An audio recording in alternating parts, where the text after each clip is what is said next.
Another edition of the Rival Insiders here on KSLSports.com, the KSL Sports YouTube, Facebook, and Twitter pages. I'm the BYU Insider for KSL Sports, Mitch Harper, and joining me as always every Tuesday at high noon, Utah Insider for KSL Sports, Michelle Bodkin. And Michelle, another week in the books for the college football season. The Utes had a impressive win. BYU suffered a blowout loss in Pac-12 country. We'll cover it all. We'll look ahead to the Week 4 schedule and also the college football picks, as you're in the lead right now, and I got to make up some ground on that front. Utah gets the big win over blowout win over San Diego State. Your initial takeaways from that 35-7 victory over the Aztecs? Overall, I think a lot of things that needed to happen for Utah happened for Utah in that game. I think they showed some things that they needed to, specifically that the defense can be tough from start to finish. And granted, again, San Diego State's just not good. They went through 3 of their quarterbacks. None of them really posed a huge problem for Utah. I don't think their run protection was particularly great. And so Utah's defensive line took advantage of that. But the fact of the matter is Utah, even against someone like Southern Utah, still had a little bit of trouble showing that they can pressure the quarterback. So it was good to see them take that step and just be a little more aggressive in their approach on defense. Offensively, again, pretty efficient. They were slow to start. And that is something that I think they need to figure out and get fixed. It did, I think, make the score a little bit lower than it probably would have been if they had been clicking the full 4 quarters and not just like 2.5 quarters. But they showed some great things there. Special teams was a little bit of a mixed bag. They had an awesome muffed punt recovery, but then they kind of coughed one up themselves that led to San Diego State's only touchdown later in the game. So overall, a good showing for Utah. I think they've kind of worked on and figured out and shown improvement in the areas that they kind of need to. And now it's on to Pac-12 play. Utah was up 35-0 going into the fourth quarter. It was a complete blowout. And it's interesting with San Diego State, they've been viewed as a team that if the Pac-12 does expand again, they might be the team to go dip into to get back in that Southern California footprint. Not the best time, at least from a non-field perspective, for San Diego State to be having a step back year. It felt like it was inevitable with Brady Hoke. He inherited some good talent, and he had the record-setting year last year, but it feels like the Aztecs on Montezuma Mesa have taken a massive step back. Do you think that through 3 games, the non-conference slate, what's the read on this Utah team? They're right now number 13 in the AP Top 25 poll. What's maybe the read on this team? Does it feel like it's incomplete still after, a loss on the road at Florida and 2 wins against inferior teams? I don't know that I feel like they're incomplete. I think they're, again, a really good team. Still kind of waiting for them to I don't know. It just has kind of felt like they've lacked a little bit of fire. I think they showed more of that against San Diego State. I guess in my mind, I sit back and go, how much of that's a result of the fact that San Diego State's just not that good? So it'll be interesting to see how they come out firing against Arizona State this week. Again, not a team that I perceive as being very good. They have a lot of issues and a lot of problems going on right now that are very well publicized. But again, it's just for Utah, it's a matter of just consistently showing that you're kind of that team, that tough, rough and tumble, we're going to beat you up and make you pay kind of team. And I feel like it's been a little slow to start to like see that out of them. I think it's there. I think they are starting to kind of find their groove and their rhythm and what they're comfortable with.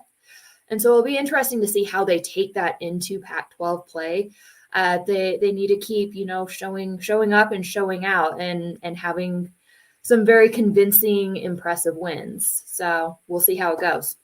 Utah's looking to get a second straight Pac-12 title. Last year, of course, they defeated Oregon in the Pac-12 championship, and BYU got a taste of Oregon over the weekend, and it was not pretty for BYU. The Cougars fall to the Ducks 41-20. Everyone knew about the speed and athleticism of Oregon. I picked the Ducks to win this game. I just thought it was a bad matchup for BYU. And as Kirk Herbstreit said last Saturday morning, which proved to be prophetic, it was Autzen is still Autzen, and Oregon never loses in Eugene. They've won 21 in a row now at Autzen. They haven't lost a non-conference game since 2008.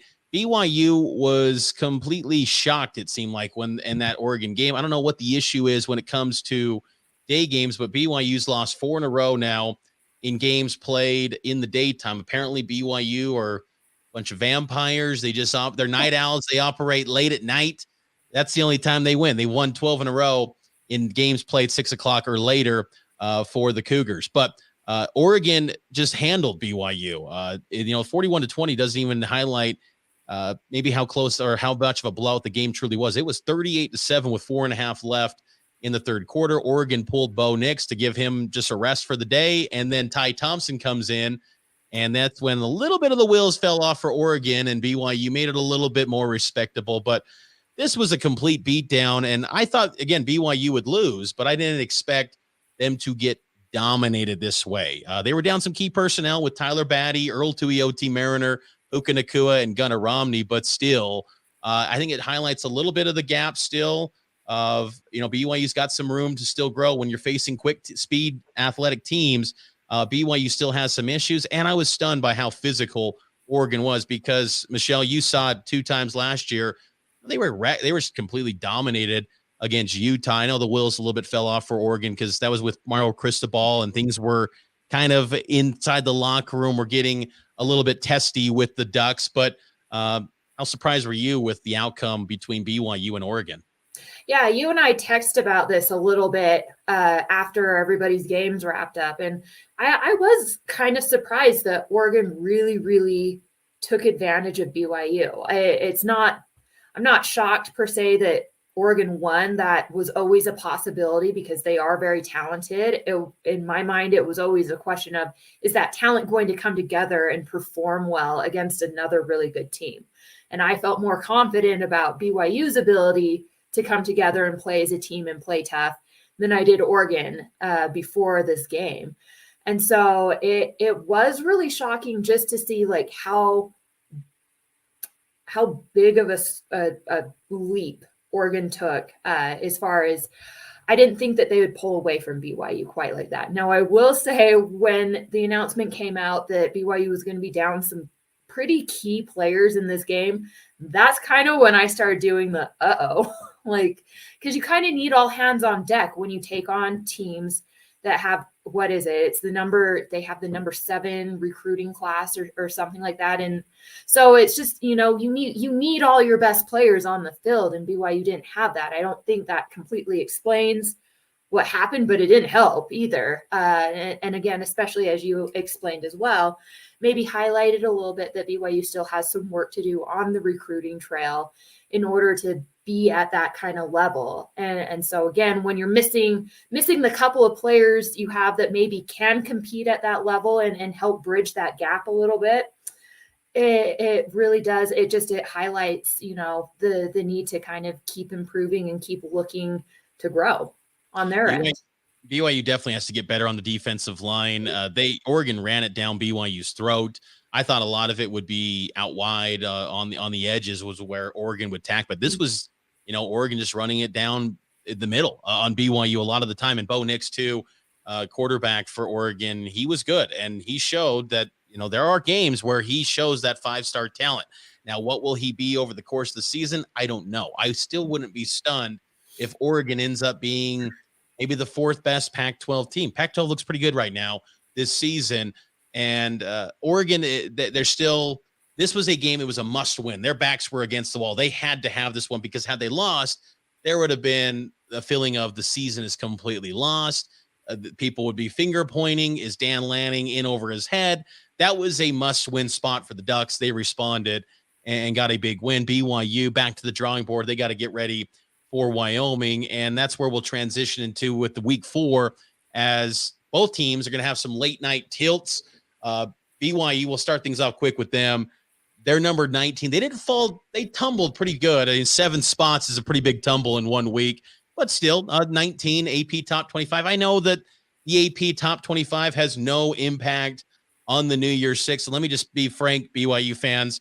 BYU is not going to go to the New Year's Six. It's fine. They could win out. They're not going to go there. It's okay, though. You're going to enjoy the ride. Big 12's coming in the future. You're not going to go to the New Year's Six. I'm just saying that, like, stop getting the hopes up. People out there going, oh, they can still go to the New Year's Six. Even my co-host, Matt Biamonte and Cougar Sports Saturdays, like, they can still do it. I'm like, Matt, no, it's not happening. But anyway, I digress.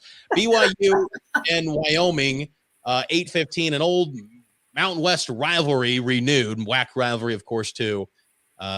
This is a game I think BYU should handle with ease, I would expect. But, hey, Wyoming tough, Cowboy tough, whatever you want to call it. And Wyoming had a nice win last week over Air Force. Just maybe some of your quick bird's eye view thoughts of BYU, Wyoming, Michelle.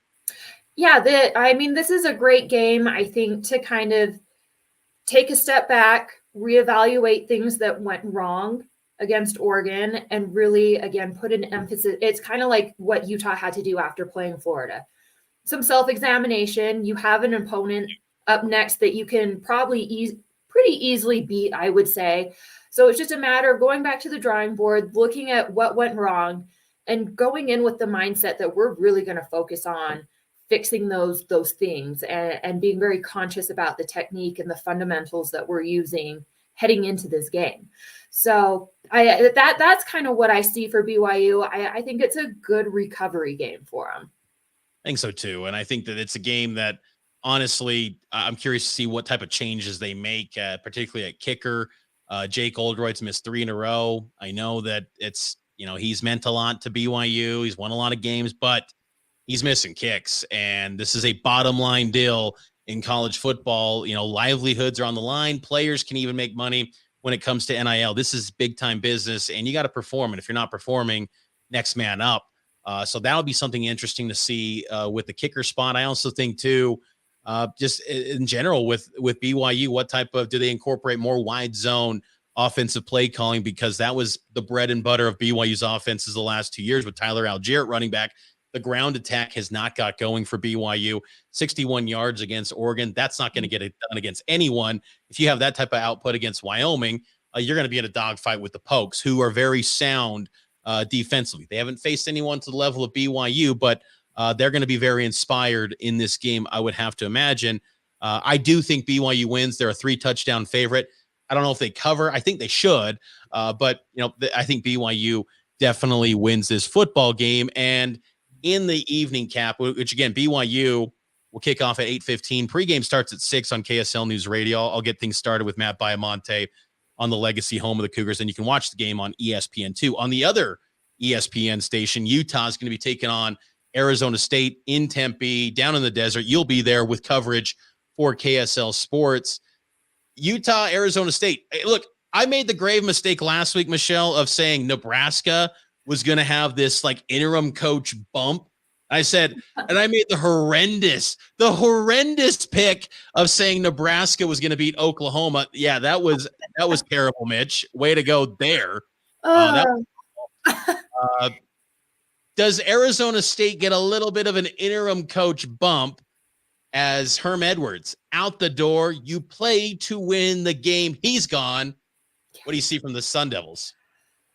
It's going to be interesting. I'm not really – I really kind of think Utah should be able to roll Arizona State. I just think their problems are way too big. Between the mass exodus over, the off season of players leaving and then having to kind of scramble and bring players in, all the drama surrounding, Herm Edwards and the NCAA sanctions that we all think are probably coming down the pipeline at some point, who knows when, and maybe they don't come down, but it just feels like it's really messy and chaotic for them right now. And so I feel like as long as Utah goes in and does what Utah does and stays focused, keeps their eye on the prize, do what they do well, they should probably win this game. The one element of surprise I feel like is that Utah and Arizona State really do not like each other. And so on top of maybe, wanting to rally around the interim head coach, there is also that little bit of fire of Arizona State just does not like Utah. And so that can make for an interesting circumstance, I guess, in that game. And so that'll be something that I'm watching, but I think Utah should be okay. Arizona State, their coaching position, it's interesting. Some of the early reports from the national college football writers have tossed around the name of Kalani Sitake. I'll say I don't see Kalani taking that job. That's just my personal opinion. I think that's a lateral job. But Arizona State's always been a program to me that's always underachieved. I thought Herm Edwards lasted longer than I expected him to when he first got hired.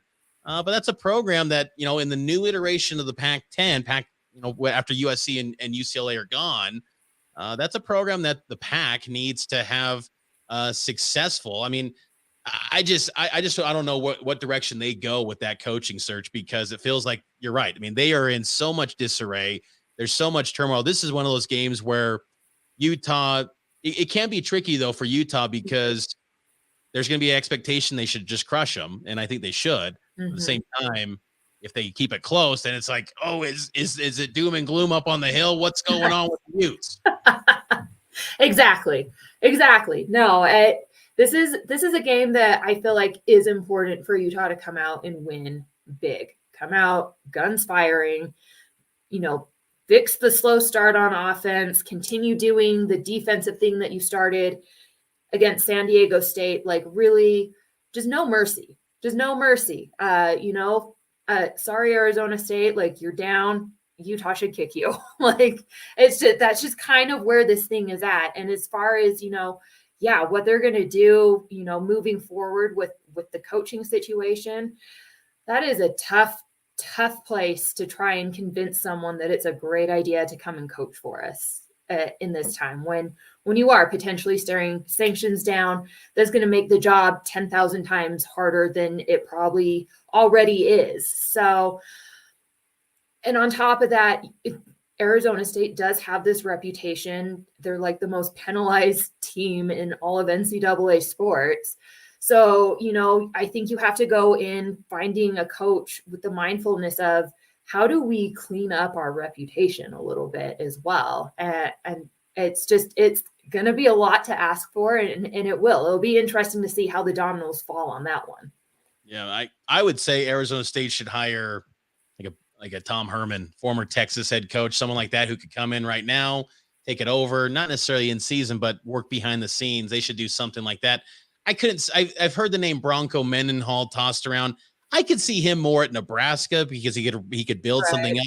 I can't imagine Bronco Mendenhall on Mill Ave.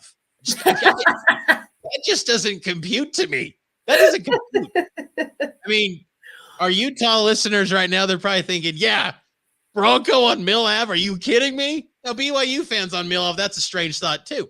But I mean, I think that, Arizona State's always had tons of potential. It's always been deemed that sleeping giant, but it's stayed asleep for how many decades? So you can't really say it's a sleeping giant. They've been asleep since Frank Kush days back in the 70s. So Utah, you're saying they get it done. They roll to a big victory. How do you think the offense will look because I know the passing game and the wide receivers has been a big talking point.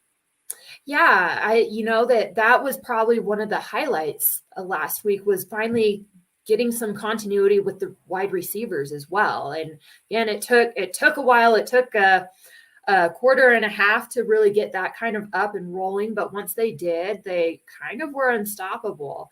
So that's going to be something I'm looking for, because in the past, Utah has had this habit of the wide receivers will have a really big game, and then you never see them ever again the rest of the season. And then maybe they'll pop up again later and have a really big game, and then you won't see them again for a while.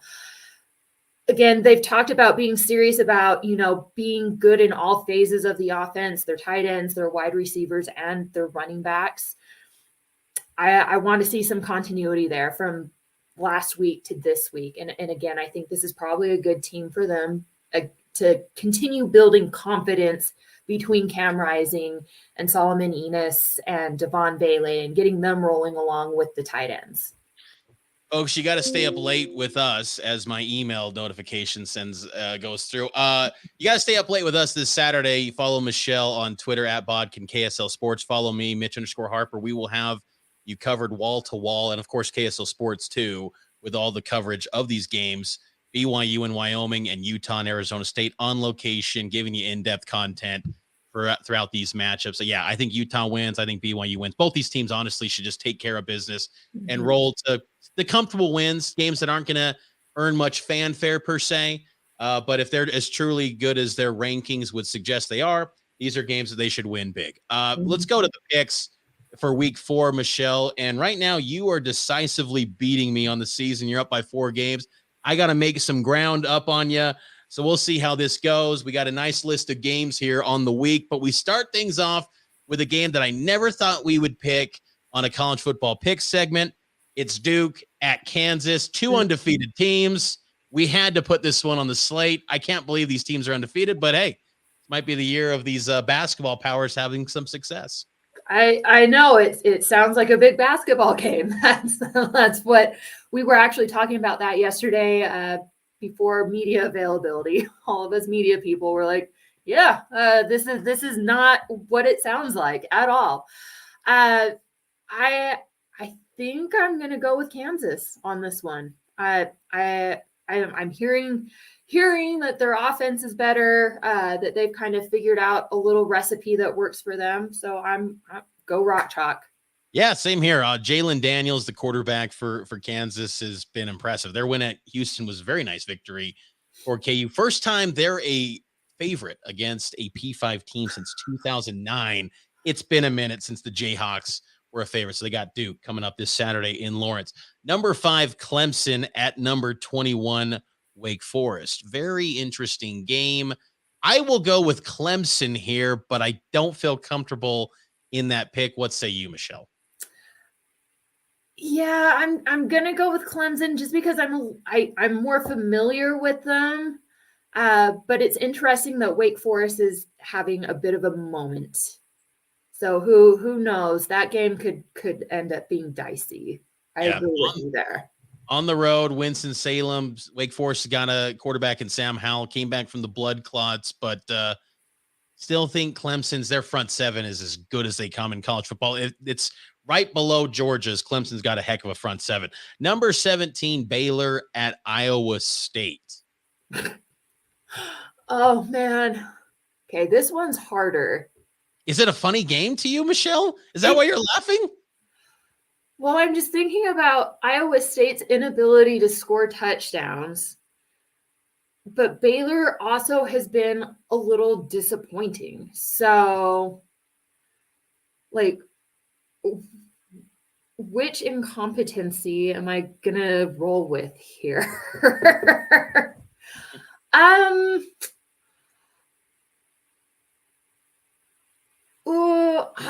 Okay, I'm going to roll the dice here. I'm going to go with Iowa State. I think they can maybe push and bully around Baylor a little bit. I don't think Baylor's a very tough team. That was my upset pick this week. But you know what? Since I got to make up ground, I'll roll with the Bears. BYU and Baylor are attached to the hip now. Oh, best friends. They're best friends. So BYU, BU, I'll say the Bears get done. But yes, Iowa State, they're 3-0. They're pretty good this year. Matt Campbell doing a nice job in Ames. Number 20, Florida at number 11, Tennessee. College game day will be there. This is a game where Tennessee reminds me a lot of BYU. BYU in terms of historically in this rivalry for them, they seem to always choke. BYU against Utah, they seem to always choke, except for 2021. But this is a massive game for Tennessee. They're a favorite. They've got a huge chance here to take out Florida, who shockingly almost lost to South Florida last week in the swamp. I couldn't believe it. Yeah, I mean, I want to believe in Florida because it's better for Utah. I have questions though. Yeah. And you know what? Every dog has their day. BYU had 2021, and I think Tennessee is going to have 2022. Oh, hold on here. Every dog has its day. Are you kidding me here? Look, I'm saying BYU's just struggled in the last decade with Utah. But don't say this. Every dog has a day. Hey, maybe that dog will never have another day again because they're never going to play again. They're going to be like, you know what? That's probably true. That attitude, enough's enough. That dog will have his day forever. We're going to stay on top and never play you again. Did we just have our first like rivalry fight? I think we just did. I think so. I think that's what needed to happen.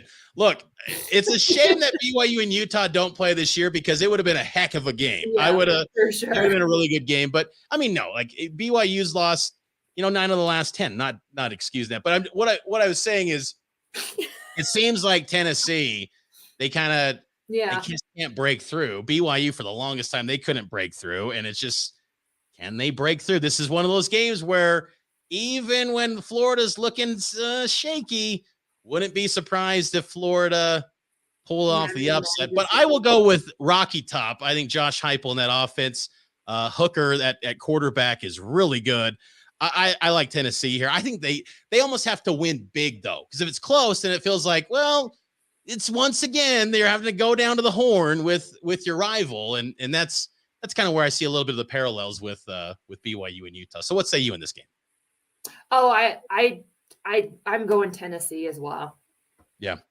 Number 15. I think it's their time. Number 15, Oregon at Washington State.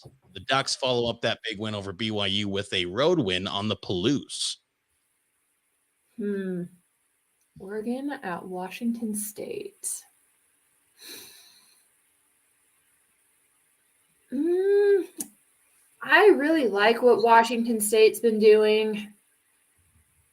I think, though, if Oregon continues to do what they showed against BYU, I think they're the better team. So we'll go Oregon. I'm going upset here. I'm going Washington State. Okay. Weird things on the Palouse. Very true. I could see a letdown happening for Oregon. Bo Nix does a Bo Nix thing and maybe has a bad game. Like, he looked great against BYU. I was very impressed with him, but he's also that guy could make you want to pull your hair out. I'll say Washington State. I think that offense, pretty good. And again, I'm really high on Jake Dicker, what he could be at Washington State. Number 10, Arkansas at number 23, Texas A&M. The Aggies got a much-needed win over Miami. Arkansas struggled against Missouri State. Jason Shelley. Yeah. Wow. Yeah, that's true. Missouri State, Bobby Petrino and the neck brace, they go back to Fayetteville and almost got it done. I was stunned by that. So what do you think in this game?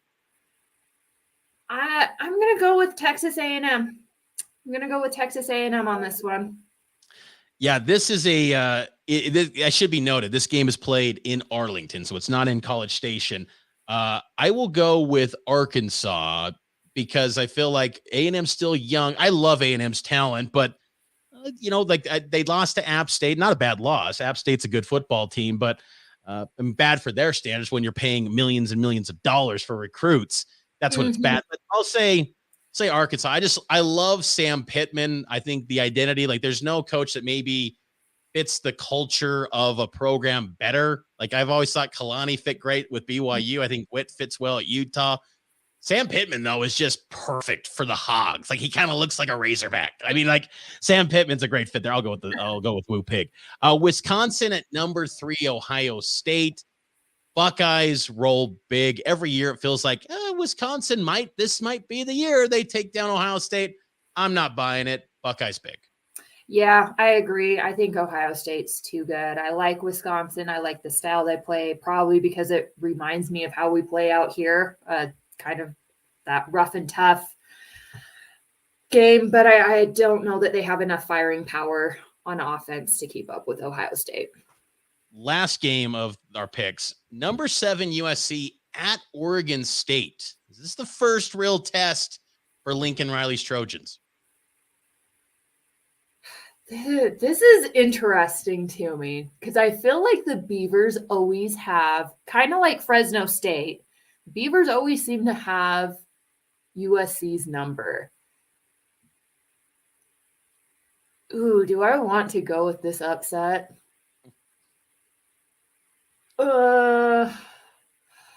I I'm gonna go with USC, but I think this game will be. It's gonna be closer than people think it will be. I was hoping you're going to go with the Beavs because I'm riding high with USC. I feel like look, it's USC or it's Oklahoma's offense in LA. It's just the question is defensively, are they going to be tough? Mm-hmm. Like I feel like Oregon State's going to be tough, and you're right. Corvallis historically for USC is always.